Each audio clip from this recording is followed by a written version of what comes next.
Steve-O. What's the word? Hey, man, it's good to be back up in his joint, man. Listen, the Chicago Bulls are looking to extend Josh Giddey, which makes sense.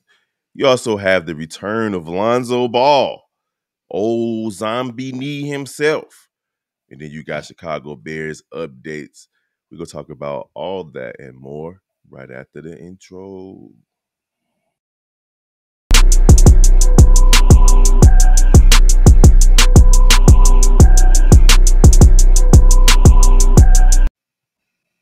Good morning, Chicago sports fans. Welcome to another episode of Chi-Town Sports Central. It's your boy, Big Broski. We got Steve-O Speaks in the building, and we are your host for today. Go ahead, like, follow, share, and comment this here content. We appreciate you guys. We're going to jump right into it, Steve-O. We both got work to get to outside of this here platform, and we're going to start with the Chicago Bulls deciding to extend Josh Giddey. They are deciding to engage in contract extension conversation, according to Shams over on ESPN, and it kind of makes sense.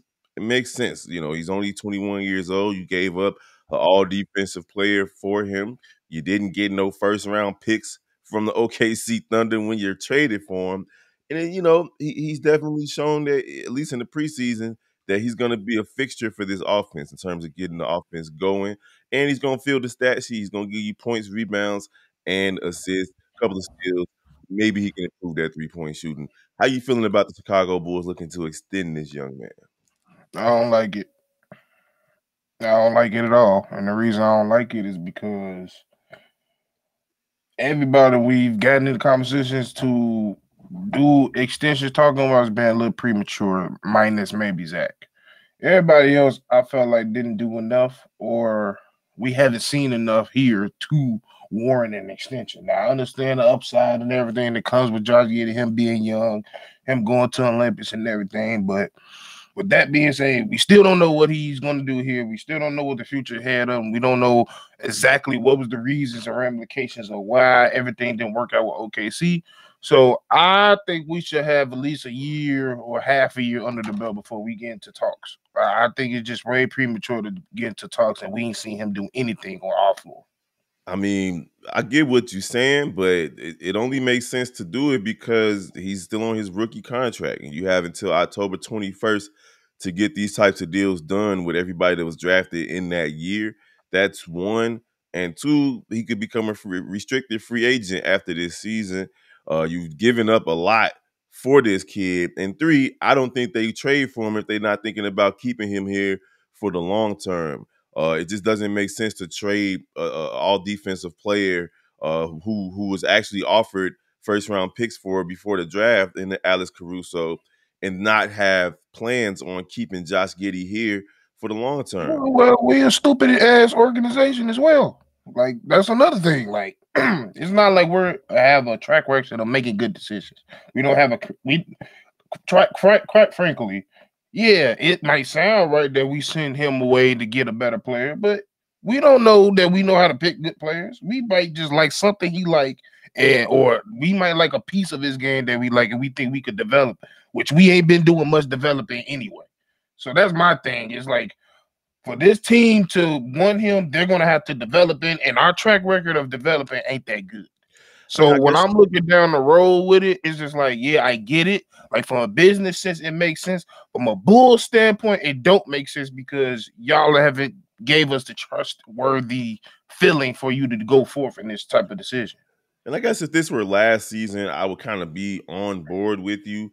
But at least this season, from what I'm seeing, the Chicago Bulls are taking a new direction, a new approach with this team, with this roster, and with developing players. They've brought in new Are they really though? They still saying the same things. They still talking about want to win games. They brought in new coaching staffs, right? So they replaced assistant coaches. We're gonna have to see how Billy Donovan does with these new guys on the bench. They've also brought in new people to develop. I can't think of their names right now, but we talked about it before. Wes Unseld and yeah. But they did bring in new trainers as well and new medical that staff. Was 3 years ago. And so on and so forth. I just feel like the Chicago Bulls are at least trying to take this youth movement seriously. They kept Kobe White. They did re-sign Pat Williams, which I thought it was a mistake. They did bring in Josh Giddey, and they've went and plucked through the leftovers in terms of young players who need a shot in this league, or who've proven that they should at least get an opportunity to play in this league. They brought in Taylor Horton Tucker, who is seeks, kind of silently a scorer off the bench. Like, he can go out there and get you buckets. So I just feel like with the Josh Giddey thing, at least from the numbers perspective, like his contract is it's a contract year for him. They traded for him in a contract year. There's no reason why they wouldn't be at least engaging in these conversations. And it's just a conversation right now, Steve-O. So who knows? They might not get it done. October 21st is right around the corner, and they might get this sample size before he becomes a restricted free agent, and then resume contract talks in the summer. So it makes sense. But like I said, in those situations where everybody else, they've done something and warrant to have this conversation in the past. He ain't done shit in OKC. He ain't done shit here. So we're really going on like a high probability of his potential. It's not even like we've seen everything his potential has to offer. Like, we don't know. Like, out of everybody on this team, he's probably like we don't know the most of when it comes to him, especially with him dealing with this little nagging ankle injury, as well as that. We just don't know. Like I said, it'd be one thing if this was a complete rebuild. This ain't a complete rebuild. They halfway rebuild. They still talking about we're starting to win. You still got old players and veterans on this team. If we had a completely new team, yeah, I'd be 100% with you. We don't have that. So with this team they're saying one thing and the roster is saying another thing at the same time. Yeah, I mean, we still got Vooch on the squad. We still got Zach on the squad. It's really because nobody wanted Zach.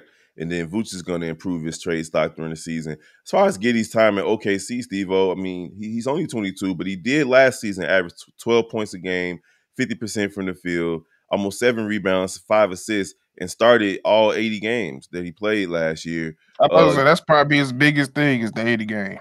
Yeah, I mean, he still 12 is nice, but everybody can come in the league and score 12. No, everybody can't. Everybody can't. We got a number 4 pick on the team right now, and Patrick Williams, who can't average. We all know we shouldn't have drafted that motherfucker.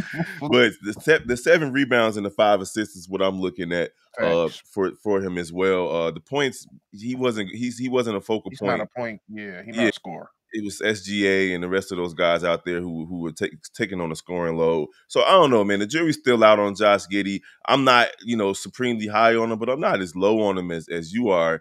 I just feel I'm low on the decision. I just feel like there is no reason to have this conversation. Let him work, and then let's have that conversation. Yeah, I'd rather them do their due diligence though, Steve-O, and get a feel for how his team is feeling, what they might be expecting from contract talks. I don't think that the Bulls are seriously trying to extend him before October 21st. I think they really want to just go to the table and see what so you're just trying to get the feeling around. Yeah, okay. Yeah. See what they want and what they're expecting, and then they can go to the drawing board. I'm right there with you though. He hasn't shown anything as a Bull yet. The season hasn't started. But let's see what they're talking about, because they might be thinking, well, he does do all these things and he has been a proven starter in this league. But to your point, OKC was trying to get him to come off the bench, and that's why they traded him, because he wasn't, a fan of that decision either. So we'll see, man. Hopefully Josh Giddey can go out there and lead this team to what the Bulls expect, and that's some wins. Yeah. Now, it's gonna be exciting, though. Speaking of leading this team, we got a return of a guy that the Bulls signed a few seasons ago who had a history of injuries himself, even though Josh Giddey doesn't have a history of injuries. In Lonzo Ball. Tonight will be his first action since January of 2021? Something like that. Bro, James Harden, KD, and Kyrie was still on. It's been a long time, bro. I think the world was still shut down when getting away with it, or just getting out of it. Yeah, when Lonzo Ball last played, man, you got so much has happened in the world, change of presidencies, so on and so forth. Nas dropped like 6 albums, more albums than he dropped in his career. You got the whole Drake and Kendrick beef. It's been so much that's happened in the world. Angel Reese, Caitlin Clark, They've set the world Right. on fire in their respective sports, man. You've had Deontay Wilder fall from being a champion to getting knocked out every time he play. All this stuff, every time you fight, all this stuff. And we got a new boxing game that's coming out. And GTA 6 Undisputed. still ain't out, though. So Lonzo Ball has beat Grand Theft Auto 6. That's the positive right there. But he's back tonight, man. And he's expected to play 2 out of these next 3 preseason games and be ready to go for the opening night of the season for the Chicago Bulls on October 23rd. Now, he has had some knee soreness already. He's had some knee soreness. So what you expecting to see from Zombie Leg tonight, Lonzo Ball? I ain't gonna lie, I'm just really looking at it from the aspect of I'm just glad he made his way back to basketball. I've already said on this channel multiple. I don't really expect much from him. I'm just happy to see him back because most people 10, 15 years ago, his career is over. So the fact that he's able to have these major surgeries, like these not no little, these surgeries take hours and take a lot of time to get confirmed, get the stuff that they need for it. For him to come back is a miracle within itself. So that's really what I'm looking forward to, see him back, see him living out his dream, because everybody know out of everybody in that football family, he's probably the one that loved basketball the most.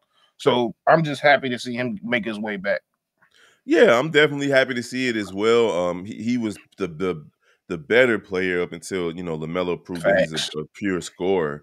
But I still think he better than his brother. I ain't gonna lie. in terms of all around player, I think Lonzo's the better player. Yeah. He's not a me first type player. He's not out there shooting half court threes. And no slight to LaMelo. LaMelo's a stud as well. I enjoy Facts. watching his style of play as well. But Lonzo's just a different type of player, and I know that he wants to play basketball. Anybody else could have just given up and decided, hey, because he got his bread. He already got one contract. He does have the money that they've made for them from their off court ventures. I'm about to say he got 2 contracts actually. Yeah, and at the end of the day, he could have just went, to the sunset and just decided to go into a different thing, like maybe broadcasting or doing some YouTube stuff. Everybody got a podcast these Podcasting days. like he is. Yeah, he podcasted too. Yeah, so he could have put all his focus on there and just decided, hey, I'm gonna give up. My knees shattered. But he went unconventional. He went and did everything that he could. He done saw witch doctors and shamans and all types of things. And he Doing surgeries most people ain't doing. I yeah, think he so probably the first NBA player to do the surgery he did. yeah, so Yeah. like the fact that he's fighting to get back on the courts proves to me that he deserves a shot. And it is a contract year. So he's not only just trying to play for the Chicago Bulls, but he's playing for the rest of the NBA His to show that career. he got something left in the tank. Kind of like what my man's that was on Golden State, Sean Livingston. Sean Because Livingston. Yeah. that injury was That's a brutal. great. That's kind of how I kind of see his career going at its best, like in his end of on a good note, like him developing a role for himself, him understanding his body at an ultimate way where he knows when he needs to sit down, when he don't. Yeah, and just a slower pace game, making key shots, key passes, being as smart as he is. That's kind of what I'm expecting. So that's a great comparison. And that's actually what he's expecting, his IQ to carry him forward. And for me, like at 42 years old, when I go play basketball, that's what carries me is IQ, know-how. Hitting the open man, hitting the open three, moving without the ball, things like that. The little things that people who Mhm. rely solely on athleticism don't necessarily do. So now that Yep. that's gone, he's going to have to, if he can extend his career 3 or 4 more years or even longer, it's going to take the little things. So we're excited to see him get back on the court tonight versus the Minnesota Timberwolves. That's what we're playing, right? Yep. Hey, at the end of the day, if it doesn't work out, he gave it the old college try. I'm not mad at him, bro, because most people would have gave up already. No, for real. We've Mhm. seen it. Like we seen Greg Oden say it's over. Like Yeah, it's a different. That's a difference though. When you 7 feet, 300 yeah, pounds, it's hurt. It's way more painful. yeah, Yeah. like trying to walk on bad knees, bro. It's And a he whole was different bone on thing. bone at that point. Yeah, it's a Yeah. wrap for that type of situation. But at the point guard position, Alonzo has a little less, wear and tear. Well, he got a lot of wear and tear. But you remember And I Brandon wonder if Roy his speed went through it too. is going to speed. I want his speed gonna decrease. Like It's gonna have to, right? yeah, but like I kind of look at them like kind of with D Rose, like they were just so fast naturally, like they still gonna look pretty fast regardless. Oh yeah, his speed at 85 is still gonna be better than a bunch of people. He's not gonna be Anderson. Yeah, he ain't gonna be whistling. Yeah, he ain't gonna be whistling let the court down the court like he used to. But yeah, He definitely ain't gonna be as slow as others. So yeah, man. Shout out to Lonzo for making his comeback tonight. All right, so we already know that the Blackhawks season is off to a slow start. We didn't expect them to be too good, but they did get a win. hey, Connor showed he ain't no bitch though. I'll tell you that. Oh yeah, Connor Bedard is a stud, man. He's the number one overall pick for a reason, For a and in reason. a couple of seasons, we're gonna see this Blackhawks team turn it around, kind of like how the Indiana Fever are doing with all of their top picks that they're getting. The Blackhawks did lose last night 3-1 to the Flame, but they are 1-2-1. So they got a win, and they also got another point. So they got 3 points to start the season. They're gonna have more points than they had last season, Steve-O. That's Yeah, just the thing. like They're gonna show progress. yeah, like hockey is one of those sports. It takes a long time to rebuild, especially when they doing it the right way. They completely strapped it down from his bare bones, and I think he kind of had to doing to all the bullshit that the organization had to deal with over the past, Mm-hmm. I'll say, 5 years. So, Mm-hmm. yeah, they had to strip it down. They went completely revamp. Everybody that was once on the team that we love is gone. So yeah, it's time to restart. It's gonna take a minute for us to get back into prominence, but when you have a number one player like that, you gonna make players want to come here, and we already seeing bless you, and we Thanks. already seeing these players fight for him. And he's fighting for himself, and that's another thing. So he's getting confidence gaining confidence each and every game, and his players and the organization is gaining even more confidence within him. So yeah, I expect us to start looking like a legitimate hockey team, probably like year 3, year 4 within after the draft with Connor Bedard. And if you guys want to keep up with what's going on with the Chicago Blackhawks, go ahead and follow Chicago Blackhawks Central. We're not gonna sit over here and pretend like we know that much about hockey, but they The big definitely got man, a yeah, I know the big just man. just a smidgen. But it is what it is. I Y'all know it's go ahead. called a hockey puck, motherfucker. Right? I know it's offsides. It reminds me of soccer. That's It the only is thing. soccer. That's how I learned hockey. Exactly. It's basically soccer. Yeah. It's great. It's soccer. They got very similar rules in soccer and Yeah. hockey. So, yeah. So moving on, man. We're gonna just touch on the Chicago Bears just a little bit. I guess I gotta say no Diddy Before you after go that. there, we got to touch on one more thing. Another Chicago team. Just because it's already fire in the sky, which is funny that I said it's fire in the sky in Skytown. The Sky are having conversations with former Connecticut coach and Sparks coach, LA Sparks coach Curt Miller. What's your thoughts? Curt Miller.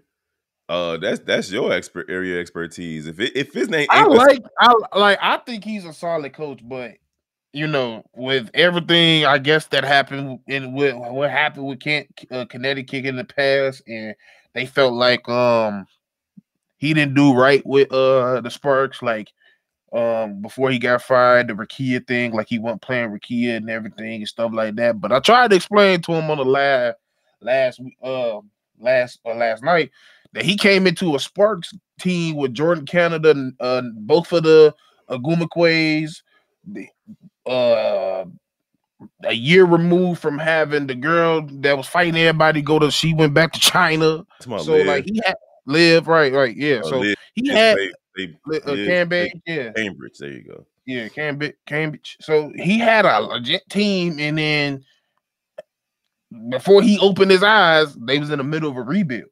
So he was like, "What the hell? I didn't sign up for this." So yeah, like it didn't go well. And in the Connecticut, he was in the final twice. Well, he didn't get it done.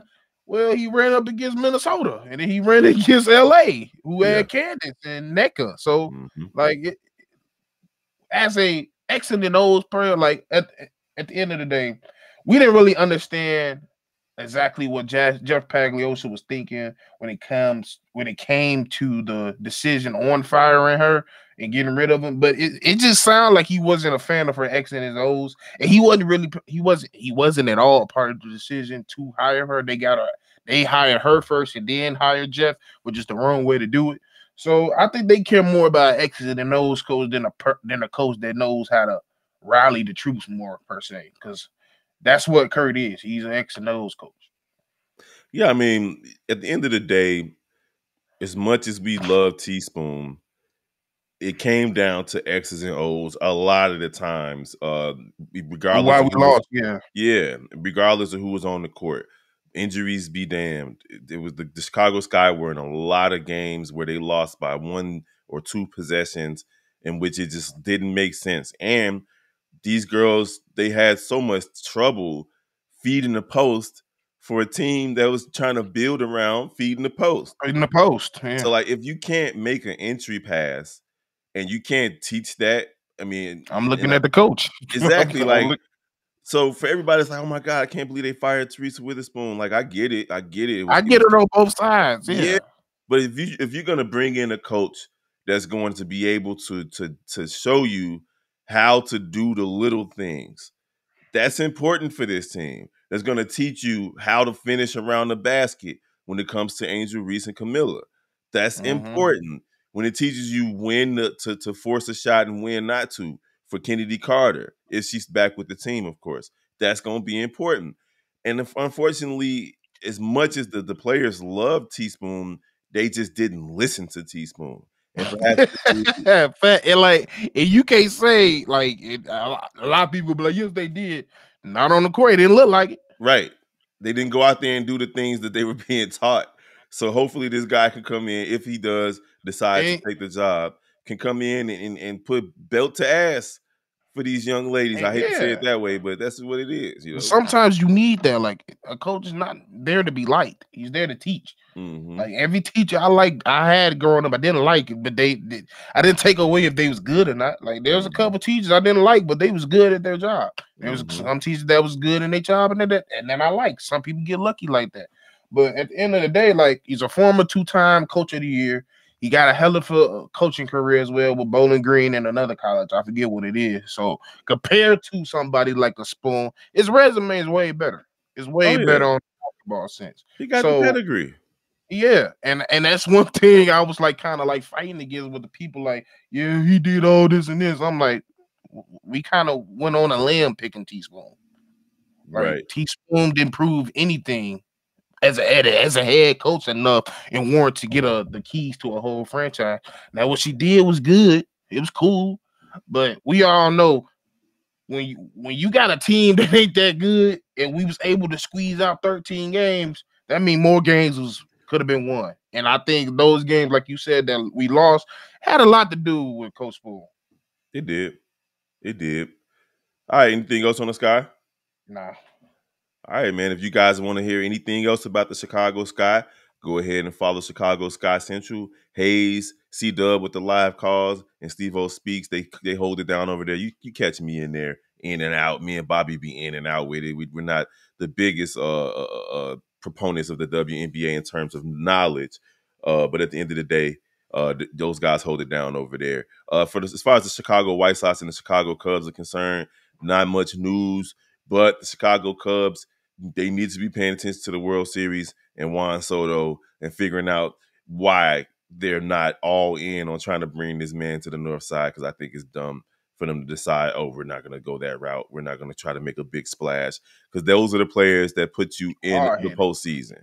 Those are the players that put you in the postseason. If you look at all the teams that was in the postseason, the majority of them had superstars on their roster. There's a couple that didn't, that young hustle heart players. Rare.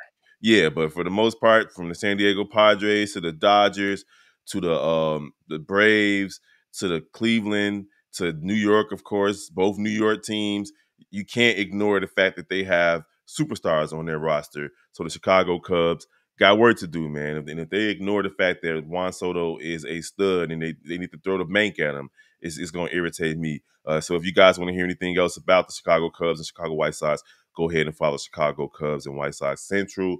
Y'all know we hold it down over there as well. Myself, as the host, we're about to separate the channels. It's going to be one Chicago White Sox team and one Chicago Cubs channel. So it's going to be fun to do this off season. All right. closing out the show, Steve Oaks, I know you got to go to work. The Chicago Bears.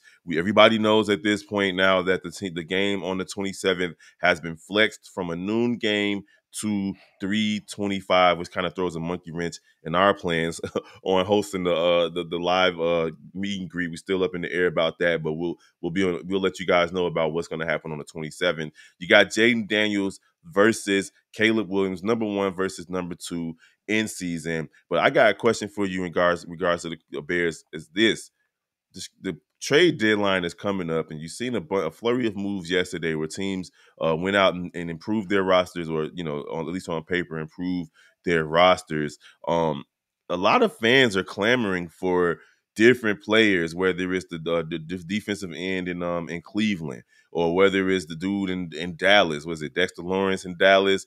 What's the end in Cleveland? The defensive player in Cleveland that everybody wants.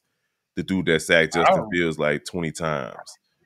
I didn't know we wanted him. I ain't gonna lie. I don't even know his name. No, fans. You say you don't know his name, man? Hold on. I don't follow Browns. Fuck them. No, but this dude is a generational. Hold on. You can't be talking about Garrett. Yeah, that's what they want. They want Myles Garrett. Fans are clamoring for. They're not giving up no damn Myles Garrett. Well, no, he's on the market. He's on the market. It's just is he? But it's what they want back from him. They're gonna want first round picks. He's gonna have what 20, 21, $22 million a year over the next 3 years. Like the Bears, if we know one thing, Ryan Poles ain't trying to pay that type of money for one player. So those are the types of things that I want to caution Bears fans against. You looking at the names, but you gotta look at the numbers as well, if in terms of who we should bring over here. But if the Bears did make a trade, do you think that they should be trying to offload something like maybe a Nate Davis, get his contract off the books? Or should they be trying to improve in some areas where they might need to improve, like get another person on the other side of all options.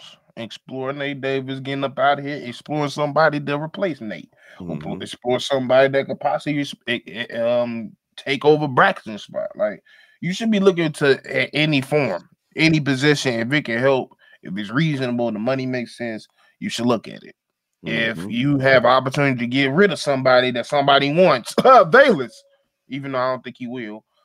But yeah, you should explore it. So yeah, I think you should be very heavy and active in this whole process. And if you're not, which I don't think he won't, because he's always been active in these during these seasons. So yeah, I think you will, but yeah, you got to be active in trying to find ways to just tighten up things and tighten up holes here and there. And like I said, I've always said this: you can't get wrong with depth. You're gonna need depth at some point in the season. At every point of the season, and maybe even a Khalil Herbert trade could be on the horizon as well. So yeah. All right, man. So the Chicago Bears have a bye week this week, so it's gonna be light. In terms of like discussing game and all of that. But hey, this is about to be it. Like we don't know how they're gonna look versus Washington or how Washington gonna look versus us. Mr. Stretch. But the hype. I mean, no, because you got Washington and then you got New England, I think, and you got another team that's not that good, and then you hit that stretch where it's just all division games. It's gonna feel like a college season around this joint, bro. It's gonna be crazy. It's going to be crazy. I'm excited, man. We got Thanksgiving football, all that good stuff. So it's about to be great. All right, man. Yep, we got the Lions on Thanksgiving. Fucking time. I was tired of that. First time in forever, bro. Yeah. For the first time in forever, because it's been Dallas and the Lions for the last few years. So Dallas suck. So nobody want to watch them. And that's 11 o'clock game, right where you cut the turkey. Yeah, I might have to call off work because I know they're gonna try to make me work. I'm not working on no damn Thanksgiving. It's gonna be fun, man. Yes, sir. All right, man. We appreciate y'all, all the love and support y'all give, not just Chi-Town Sports Central, but all the Chi-Town Sports family for Chicago Bears, Bulls, Blackhawks, Sky, NBA Central, as well as Chicago White Sox and Cubs Central, and the Shy Bulls podcast with the Cognac Gang, C-Dub, and Bobby. Make sure y'all follow all those channels if you haven't done so already. But until next time, man, your boy Big Kev and Steve-O, we up out of this joint. Peace. Peace.